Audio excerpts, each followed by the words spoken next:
Y luego de que la justicia dejara en libertad al huarquén Daniel Melinao, el único acusado por la muerte del carabinero Hugo Albornoz, el abogado de Melinao señaló que el juicio contra su representado ejemplificaría el uso político del tema mapuche. El gobierno además anunció la presentación de un recurso de nulidad. Para analizar este caso, tomamos contacto con el abogado de Daniel Melinao, Rodrigo Román. Abogado, ¿cómo está? Muy buenas noches. Gracias por este contacto con CNN Chile. Hola, buenas noches, Matilde. ¿Qué tal? Abogado, ¿Cómo están? Bueno, primero, ¿cómo califica todo este procedimiento judicial que tuvo su defendido 9 meses en prisión? Mira, tal cual lo señaló el huarquén Daniel Melinao hace 9 meses cuando fue tomado prisionero el día 25 de abril de este año, que estábamos en presencia aquí de un caso infundado, estábamos en presencia de un nuevo montaje policial, porque aquí lo que operó fue la inteligencia policial que llevó a juicio pura especulación, no hay ninguna prueba seria suficiente o capaz de fundar un veredicto condenatorio. Entonces lo que ha quedado demostrado entonces, lo que nosotros dijimos siempre como defensa era que esto era imposible que se llegara a un veredicto condenatorio porque la verdad que Daniel Melinao es inocente. Él nunca estuvo en la comunidad el día 2 de abril del año 2012 cuando murió el sargento Hugo Albornoz. Y esto ha quedado, se pudo desmontar, digamos, toda esta operación política y por supuesto que hay una tremenda satisfacción para las comunidades en resistencia del Gualmapu, a las cuales aprovecho de saludar a través de esta nota. Agradecerles también la confianza que tuvieron, que depositaron no solamente en mí, sino que en el equipo de defensa que estaba compuesto por el colega Nelson Miranda y el colega Nicolás Toro también. Los tres comparecimos como defensores del huarquén. Abogados, se presentaron más de 90 testimonios en contra de Daniel Melinao. Finalmente se llega a esta sentencia, pero para el Ministerio del Interior, precisamente para el ministro Andrés Chadwick, las pruebas que había y los testimonios eran suficientes como para una sentencia distinta y anunciaron un recurso de nulidad. Ese es el término exacto. ¿Cómo reciben ustedes y cómo lo van a enfrentar? Mira, lo primero que no fueron 90, los testimonios fueron algo menos, fueron un poco más de 20 entre testigos y peritos, todos los cuales de manera contradictoria, infundada, inexacta, incorrecta, incompleta, depusieron en el juicio en base a la especulación nomás, ni más ni menos que especulación policial porque no había ningún antecedente serio. Ahora las palabras del ministro Chadwick me recuerdan exactamente a lo que hace un par de décadas atrás, durante la dictadura, conocíamos como los martes de Merino, ¿verdad? Ya la sociedad chilena se ha acostumbrado a las pachotadas del ministro Chadwick. Y muy probablemente esas pachotadas dicen relación con lo que él lleva adentro, digamos, que es haber sido parte de la dictadura, dentro de la cual se cometieron actos terroristas por parte del Estado, donde la misma dictadura también, que hay innumerables montajes policiales.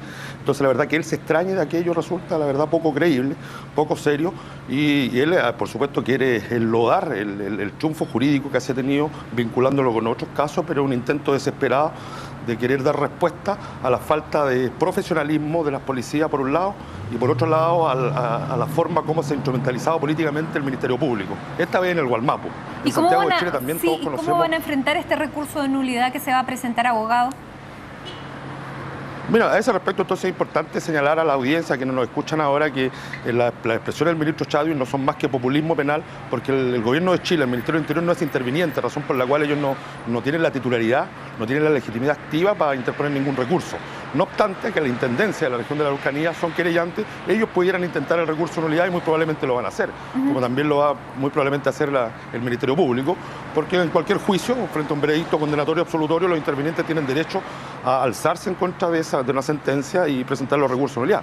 Pero la verdad que acá en esta persecución penal jamás hubo un antecedente serio para fundar una acusación, menos una condena, ni tampoco existe un fundamento serio para fundar un recurso de nulidad. Entonces yo creo que lo que debiera hacer el gobierno de Chile es respetar, tal cual ellos dicen, el Estado de Derecho, conformarse con la sentencia, porque en el fondo lo que hay es que fue un montaje policial y que no se pudo comprobar la responsabilidad de Daniel Melinao porque Daniel Melinao no tenía ninguna responsabilidad. Pudiéramos hablar largo, ¿verdad?, y tendido respecto al tema de los detalles del juicio, pero lo que hay es que la verdad que no son 90 testigos, fueron algo más de 20, fue toda la inteligencia policial. Sí, lo que pasa es que el abogado Nelson Miranda dice que la defensa y la fiscalía presentaron alrededor de 90 personas entre testigos y peritos, todos uniformados.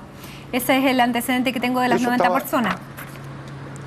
Claro, lo que pasa es que eso es lo que ellos habían ofrecido al momento de formular la acusación y eso es la oferta que hicieron en su momento, pero ellos redujeron la prueba y no presentaron más de 30 personas. No obstante que, claro, entre testigo y perito era del orden de los 90 personas. Abogado, usted fue abogado también del caso Bombas y en ambos casos se ha dicho que esto es un montaje. ¿Usted puede dar como ejemplo, ¿en qué similitudes se pueden parecer ambos casos y por qué en los dos usted habla de un montaje? O sea, yo no lo hablo yo, digamos, los antecedentes están a la vista. Ahora, claro, el trauma que le significó al gobierno de Chile el caso Bomba, desde el año que se inició el año 2010 y terminó recién el año 2012, muy probablemente se van a ir a la tumba con eso, digamos, los gobernantes. Entonces, claro, quieren mezclar peras con manzanas, en el fondo para distraer la atención, para distorsionar lo que es la verdad jurídica y lo que es la verdad también de lo que ocurrió el 2 de abril del año 2012.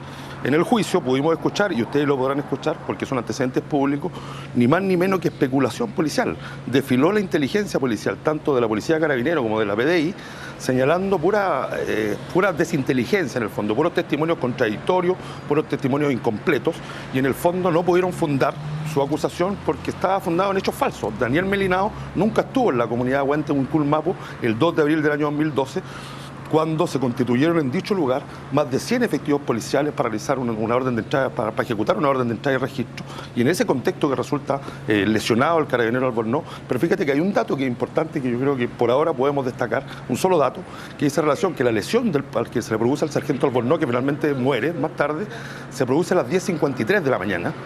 Él es trasladado de manera inexplicable, primero al hospital de Coyipulli, luego hacia la costa, 30 kilómetros hacia la costa, a la ciudad de Angol, y luego es trasladado a Temuco, donde finalmente fallece a las 20 horas. Vale decir, más de 10 horas, lo que hicieron fue pasear con el policía herido en circunstancias que muy probablemente, si hubiese tenido una atención médica oportuna, la vida de este sargento se hubiera salvado.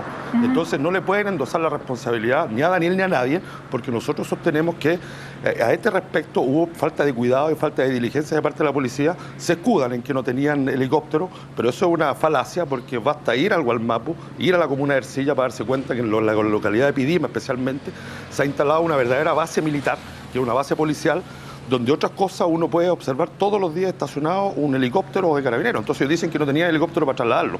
Entonces a ese respecto es importante destacar ese antecedente. Por otro lado, el arma que habría dado muerte al carabinero Albornoz, que habría causado esa lesión, no se logró determinar, por ejemplo, si era un arma larga o corta, que es un tema no menor.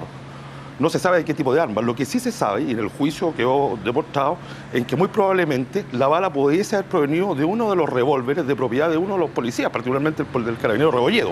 Y eso lo dicen los propios testigos y peritos del juicio. Eso no lo dice la defensa. Entonces ahora el gobierno de Chile, cuando sale alaraqueando derechamente y distorsionando la realidad, acusando que es la defensa la que inventa, los montajes no los inventan las defensas. Los montajes, bien lo sabe el ministro Chadwick, han acompañado siempre la historia política de nuestra sociedad, particularmente en tiempos de dictadura, innumerables montajes. Y en esta mal llamada democracia, particularmente en la represión que existió hacia el pueblo mapuche en lucha, se han intentado también montajes burdos de mala calidad, que da cuenta entonces lo que te decía al comienzo, la falta de profesionalismo de la policía, y por otro lado, la instrumentalización del Ministerio Público, lo que es más grave aún, porque se supone que el Ministerio Público es el encargado de la persecución penal y tiene que actuar con objetividad. Y nos pudimos dar cuenta que desde el fiscal Chamorro, que es el fiscal jefe, hacia abajo, el Ministerio Público actúa monitoreado absolutamente por la inteligencia policial. Abogado Rodrigo Román, lamentablemente se nos acaba el tiempo, pero le agradecemos estos momentos junto a CNN Chile. Esperamos poderlo tener aquí en el estudio para conversar con más detalle de cada una de estas piezas de este caso de Daniel Melinao. Muchísimas gracias y muy buenas noches. Muy bien, le agradezco a usted y aprovecho de reiterar el saludo a las comunidades en resistencia del Gualmapu y particularmente al huarquén Daniel Melinao, que hoy día está a buena hora junto a su familia y junto a su comunidad.